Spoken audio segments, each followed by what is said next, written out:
আসসালামু আলাইকুম। মতলব উত্তর বাইবে স্যানিটারি।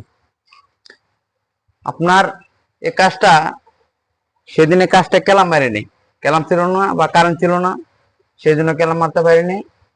এই যে কাজটা মূলত আপনার এই কাজটা কিন্তু আপনার এইভাবে উঠতো, তো এখান থেকে উঠতে পারি নাই, এখানে তো জানা সমস্যার কারণে তো ল্যান্ডে ওঠে নাই, এখান থেকে উঠছে। তো এই জিনিসটা আপনার দুইটা কেলাম মেরে দিলাম।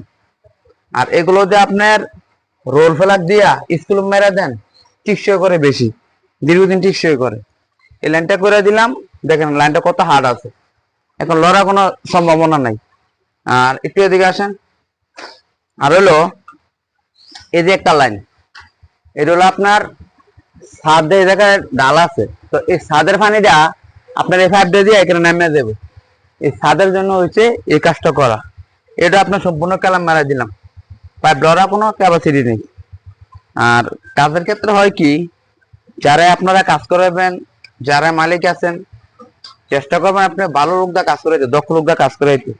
তো কাজ করলে হয় কি, আপনার কাজটা ভালো হয়। দক্ষ লোক দা কাজ করাইলে আপনার কাজটা সুন্দর হয়, ফিনিশিং হয়। আর যখন আপনার একটা কাজ সুন্দর একটা কাজ দেখে আপনার, আমরাও কিন্তু যারাই আছি আমাদের কাজ খোঁজা লাগে না, কারণ মালিক পক্ষে আমাকে খোঁজে যে ভালো কাজ দিতে হবে। কিন্তু কাজ দিতে হবে আপনার একশো একশো, একশো একশো কাজ ছাড়া কাজ করলে, যদি কেউ রাস্তার সাথে কাজ, যদি কেউ বলে না কাজটা সুন্দর হয়নি, তো মালিকের মনটা একটু খারাপ হয়ে যায়। কাজগুলো ভালো করবেন, আশা করি আপনারা সকলে কাজ করবেন। আর আরেকটা কথা হলো কি, আমরা অন্য জায়গায় আপনার কাজ দেখি, কাজের রেট করে কিন্তু কাজ লইতে পারি না। লইতে পারি না কিভাবে? আপনার একটা কাজের রেট আছে 8 থেকে 9 হাজার টাকা, কিন্তু তারা আমাদের বলে 5 হাজার টাকা। সেই জন্য আমরা কাম করতে পারি না, কারণ আমাকে সেই জিনিসটা পোষে না। কাজ করে কষ্ট করে টাকা নেবো, যদি আমাকে নাই পোষে তো আমরা কেন কাজ করব? এই হলো কথা।